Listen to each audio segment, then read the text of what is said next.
Hello বন্ধুরা, কেমন আছেন সবাই? আই হোপ সবাই ভালো আছেন, আমিও ভালো আছি। এই মুহূর্তে আছি সিংগাইরের কাছাকাছি।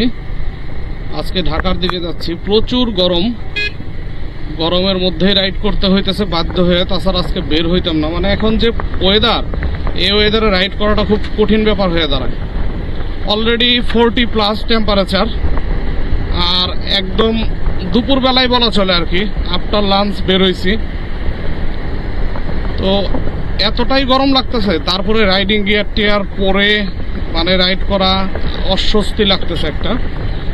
আর ঢাকা যাওয়ার কারণ হইলো মানে বেশ কয়েকদিন যাবত আমার পিসিটা মানে খুব প্রবলেম করতেছে। আমি কোনো কাজই পিসিতে করতে পারতেছি না, ইভেন কোনো ভিডিও এডিট করতে পারতেছি না, যার দরুন আমি লাস্ট উইকে কোনো ভিডিও আপলোডও করতে পারি নাই। আর এই যে রাস্তাটা, এই রাস্তাতে এত কেয়ারফুল রাইড করা লাগে। আগে এই রাস্তাতে এত গাড়ি চলতো না। এখন অনেক মানুষ ঢাকায় যায় এই দিক দিয়ে, মানে মানিকগঞ্জ থেকে বিশেষ করে প্রাইভেট কার বলেন, অটো, তারপরে সিএনজি যায় হেমায়তপুর পর্যন্ত। তো যার জন্য এই ছোট গাড়ির চাপ খুব বেশি। আর ছোট গাড়ির চাপ বেশি মানে হইতেছে প্যারা। এই অটো সিএনজির একটা বিশাল প্যারা। হুটহাট দেখবেন যে টার্ন নিয়ে ফেলছে, এদিক ওদিক ঘুরায় ফেলছে। আর দেখতেছেন অবস্থা, একদম শুটবুট পরেই রাইড করতেছি। এই যে বেপরোয়া রাইডার। আর গরমে রাইড করার অবস্থা এখন যেটা দেখতেছি, আমার পায়ে হিউজ গরম লাগতেছে। হিট সিঙ্কের যে জায়গাটা ডান পাশের, মানে ইঞ্জিন তো পুরা হিট হয়ে গেছে। এই অল্প খুব মানে কত কিলো চালাইছে, ধরুন 20 কিলোই চলছে। 20 কিলোতে যে গরম হয়েছে ইঞ্জিন, তা চিন্তাই করা যাইতেছে না, ভয়ানক অবস্থা। আর বাইক তো গরমের দিনে রাইড করার কিছু সিস্টেম আছে। সিস্টেম বলতে হচ্ছে মানে কিছু কেয়ার, এক্সট্রা কিছু কেয়ার করতে হয়। সেটা হচ্ছে বাইকের মানে যদি আপনি একটানা চালান আর কি, লং ড্রাইভে বের হন, তাহলে কিছু দূর পর পর অন্তত বাইকটাকে রেস্ট দিতে হয় প্রপারলি। আর একটা বিষয় হচ্ছে কখনোই ট্যাঙ্কি ফুল করবেন না, একটু হলেও কম রাখবেন। কারণ এই ট্যাঙ্কিটার ভিতরে আপনার একটা গ্যাস সৃষ্টি হয় ফুয়েল ভরার পরে। তো যার জন্যে এই গ্যাসটাকে মাঝে মাঝে বের করে দিতে হবে, বা তার একটা স্পেস দিতে হবে। কয়েকদিন পর পর এই ট্যাঙ্কির মুখটা একটু খুলবেন, আবার তারপর লাগাই দিবেন। ওই যে গ্যাসটা জমা হয়, ওই গ্যাসটা বের হয়ে যাবে। আর যদি ট্যাঙ্কি মানে একদম ফুল করে ফেলেন, তাহলে ওই গ্যাসটা বার্ন হওয়ার একটা ভয় থাকে। অত্যাধিক টেম্পারেচারে তো এমনিই প্রবলেম হয়। আর পার্ক করার সময় চেষ্টা করবেন হচ্ছে গাছের ছায়ার নিচে বাইকটা রাখার জন্য, যাতে সরাসরি রোদের তাপটা আপনার ট্যাঙ্কিতে, ইঞ্জিনে না লাগে।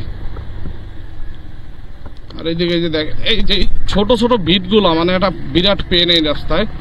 আমি হাইওয়েটাই প্রেফার করি বেশি, কিন্তু আজকে কিভাবে জানি এই দিক দিয়ে ঢুকে পড়ছি। দেখলাম আসলে একটু শর্টকাট হয়, সময়টা একটু বাঁচবে চিন্তা করে। আসলে দেখলাম যে খুব একটা সময় বাঁচবে না এই জন্যেই, কারণ আমি একভাবে রাইড করতে পারতেছি না। আমার গিয়ার শিফট করতে হইতেছে, প্লাস স্পিডও আপ ডাউন করাইতে হইতেছে, মানে অটোমেটিক।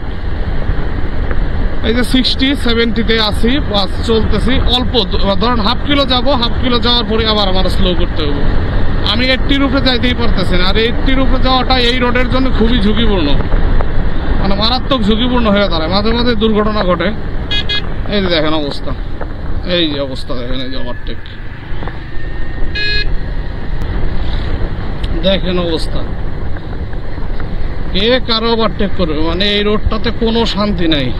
একেতে চাপা রোড, তারপরে এই যে মাঝে মধ্যেই এরকম ডাবল বিট পাবেন, এই যে ছোট ছোট বিট, তার মধ্যে হইতেছে বেপরোয়া কিছু রাইডিং পাবেন। আর এই অঞ্চলে যারা বাইকার আছে, মানে মেজরিটি দেখবেন যে হেলমেট ছাড়া। আর যাদেরকে হেলমেট সহ দেখতেছেন, তারা হচ্ছে কোথাও না কোথাও যাচ্ছে, মানে বাইরের, একদম লোকাল না। তাছাড়া হেলমেট পাবেনই না, খুবই কম। অলরেডি এই যে একটা বাইক গেল, হেলমেট নাই। আমার সামনে দেখেন কাপড় নিয়ে যাইতেছে, কত স্টাইলে সুন্দর করে বসে আছে। কি শান্তি। চশমাটাও দিছে চান্দির উপরে, মানে মাথার উপরে, এ ক্লাস, সামনে ছোট বাচ্চা।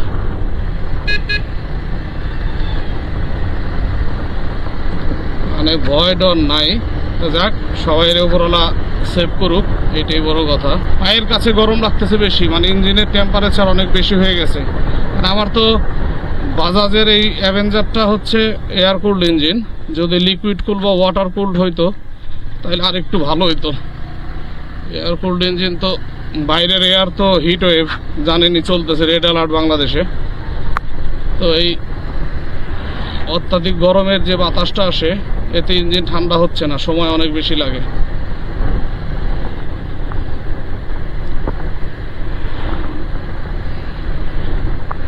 তবে অ্যাভেঞ্জার রাইড করে মজা আছে, রিল্যাক্সে বসে রাইড করা যায়, ব্যাক পেনের ঝামেলাটা হয় না, ব্যাক পেনটা অনেক কম থাকে। আমি লং জার্নি একদম করি নাই তা না, বেশ কয়েকটাই করছি, সাজেক, কুয়াকাটা, পাবনা, কুষ্টিয়া সবই করছি। আমার এইদিকে মানে প্যারা নাই, খুব শান্তিতে রাইড করতে পারছি।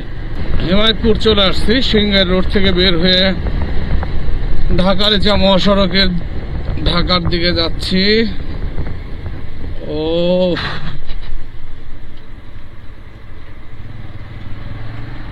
দেখেন, লোকাল লেন আছে, তারপরেও এরা এই মানে ডিরেক্ট যে লেন সেই লেনে দাঁড়ায় থাকবে যাত্রীর জন্য, আর আমাদের প্রবলেম হবে, অন্যান্য গাড়িগুলোর সমস্যা হবে।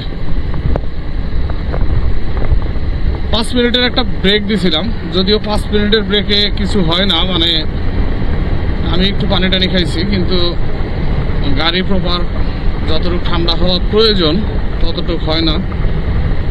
এখন হয়তো খুব একটা বেশি সময় লাগবে না। মিরপুর 10, আরে মামা উল্টা দিকে আসোসকে, 10 নম্বরে যাইতে খুব একটা বেশি সময় লাগবে না।